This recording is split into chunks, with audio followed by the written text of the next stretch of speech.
Section 11.2 focuses on series.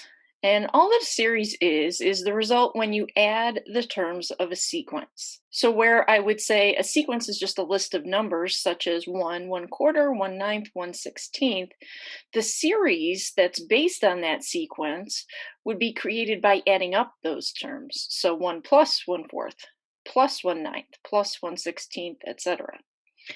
Now, we use sigma notation for this, and I hope you are a little bit familiar with sigma notation already. If not, you may want to look up some videos on YouTube to watch. Sigma is this big Greek letter here, and below it you have the index of the summation. So we're going to let the variable k start at 1 and take on the integer values up through infinity. So infinitely many values.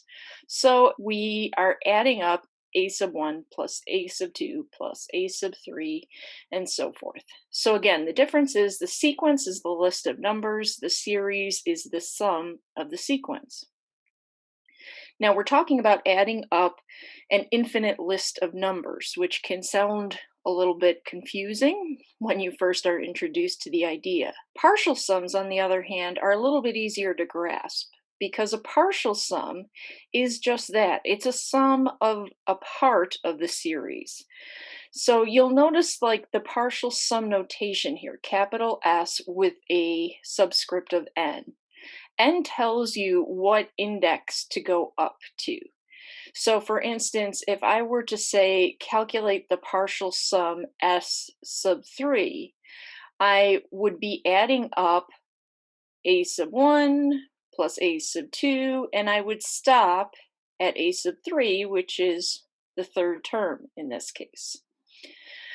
So we can take a look at the partial sums and take a look at what they're doing to try and get a handle on what the infinite sum for the series might be doing. When you want to focus on the terms beyond that partial sum, then you're looking at the tail of the series. That remaining part is called the tail, and we use capital R as the symbol, literally because it's what remains. If S sub 3 is a sub 1 plus a sub 2 plus a sub 3, then R sub 3 is all the terms that come after the third term. So this would be a sub 4 plus a sub 5 plus a sub 6, etc. And that would continue infinitely, remember, because series are infinite. These series turn out to be particularly useful in some situations in calculus, which we'll get there eventually. For now, we're going to focus on trying to determine if a series converges or diverges. So we get a first initial definition of convergence. If you take the limit as n goes to infinity of the partial sums, and that equals some finite number, then we say that the series converges to that number. S is the sum of the series. If it's possible to add up infinitely many numbers and get a finite number, the series converges. Otherwise, the series is going to diverge. So let's look at some preliminary examples. Does the series below converge? If so, to what limit? So here's our series definition. And they have written out the first couple of terms, which are generated by letting k start at the value 0 and then increasing it by 1 every time to create a new term. And then we add those up. So just to be clear, this list of numbers here, which has already been calculated for us, came from starting at k equal to 0, then letting k take on the value of 1, then letting k take on the value of 2, and again, that will continue infinitely. Once you calculate the value of each of these fractions, you can see they would be exactly what shows up here. The only tool we have at this point to try and figure out if these numbers are going to add up to a finite number is to look at the limit of the partial sums. So we need to write out those partial sums. In this case, because our index k starts at 0, our first partial sum would actually be s sub 0, and that's calculated by letting k take on that value. And as we already know, That first term is 1. Now, from here on out, the partial sum, we're going to add on the next term. So 1 was the first term. I'm going to now add on the next term, which is 1/2. And my second partial sum is 3/2, which is the decimal 1.5. To calculate s sub 2, I'm now going to take 1 plus 1/2 plus another term, the next one being 1/4. And if you add those fractions up, you'll get 7/4, which is the same as the decimal 1.75. And S sub 3 would now include the first 4 terms, which are those that are shown above. If you add these up, you'll get 15/8, which is the same as 1.875. And the idea here is to look at the partial sums as you let n go to infinity, which is what's happening as we go down this list, and see what value these outputs are approaching. Now, obviously, the more values you have, the easier it usually is to spot the trend. And fortunately, this is where technology can do some of the heavy lifting for us. You'll be doing a lab focused on series next week, but here's a little bit of the basics of how to use Mathematica to help you. The table command, when you put the general term for your series in the first spot, and then identify the variable k and the values you want it to take on, will list the first several terms for you. So all this table command is doing is substituting in the different values from k from 0 to 3. So technically, this table command has created a sequence.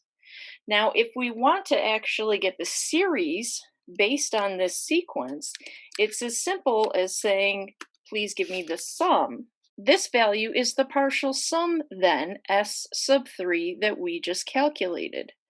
So I can get many more partial sums just by changing this command.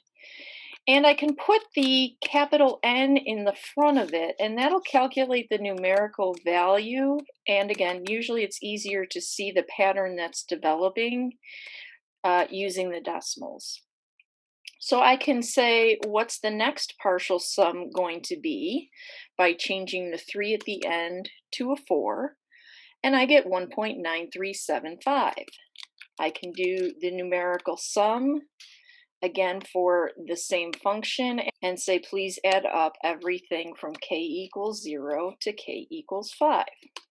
I'm looking to see what value these partial sums are approaching. So based on what I've seen so far, these numbers seem to be getting closer to 2 and slowing down as they do so. So I might be suspicious that this series is going to converge to 2. I can get a little bit more sophisticated by defining a function that represents the partial sum. So that's what I've done in this command, but I'm going to store that function. And now, using the table form and table commands nested together, I can ask Mathematica to create a table of the partial sum values for this series. I'm going to let n go from 0 to 10 in increments of 1. And I'm going to label my table headings. And what I've just generated now using this command is the partial sums for n equal to 0, n equal to 1. So the first partial sum has 1 term, 2 terms, 3 terms, 4 terms, 5 terms, and so forth all the way down. I can make this table as large as I might want to. I can go all the way to 100. And you can see once we get to 17, the values do round off to 2. The limit of the partial sums is 2, so that is the value to which this sequence converges. So I would say, since the limit as n goes to infinity of the partial sums s sub n equals 2, the series converges to 2. So that's the sum of the series. If you add up these fractions, these infinitely many fractions, it will equal 2. Here's a couple more examples, not from your book, and we would approach these for the time being the same way. So this next series is being generated by just taking the value of k and incrementing it from 1 to infinity and adding up those values. So again, we can talk about the partial sums. This time I would say s sub 1, because that's when k equals 1, would just be the number 1, since we're just substituting 1 in for k. S sub 2 would be the sum of the first two terms, where k is 1 and then k is 2, which gives me a partial sum of 3. Now this is a relatively easy one to do by hand. And here's the first several values. And again, what I want to observe as I go down this list, I'm letting n approach infinity. I want to know what number these partial sums are approaching. Now, one thing that troubles me about these partial sums is they're getting further and further apart. So 1 is 2 units away from 3. 3 is now 3 units away from the next partial sum, which is 6. 6 is 4 units away from the next partial sum. So it seems like these are getting more and more spread out, in which case you're adding bigger and bigger numbers. So it seems likely in this case that this series is not going to converge because these values seem to be approaching infinity. So here in Mathematica, I've once again defined a function to be the partial sums. And then in the table command, I'm having n take on the values of 1 to 100. So we're calculating s sub 1 up through s sub 100. And as you look at the outputs, you can see these numbers are just getting larger and larger, and they don't seem to be slowing down and getting close to one particular number. So based on this evidence, it does appear that the limit, as n is going to infinity, of the partial sums is also going to infinity. So for this situation, I would say since the limit of the partial sums seems to be infinite, it's increasing without bound, we say the series diverges. Here we have 0.1 to the kth power as our series, and we're letting k take on the values from 0 to infinity. And again, the first several terms have been generated for us.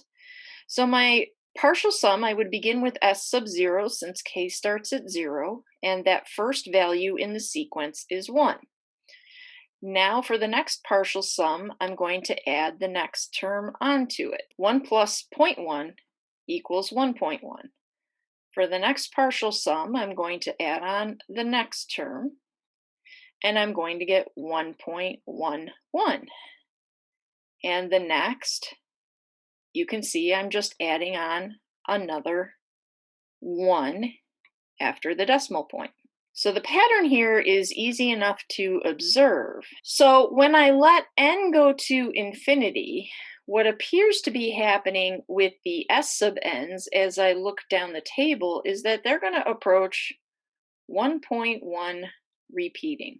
So if I'm able to identify that number that they are approaching, it seems most likely that this series would converge. And if we took the time to look in Mathematica, again, that would be the case.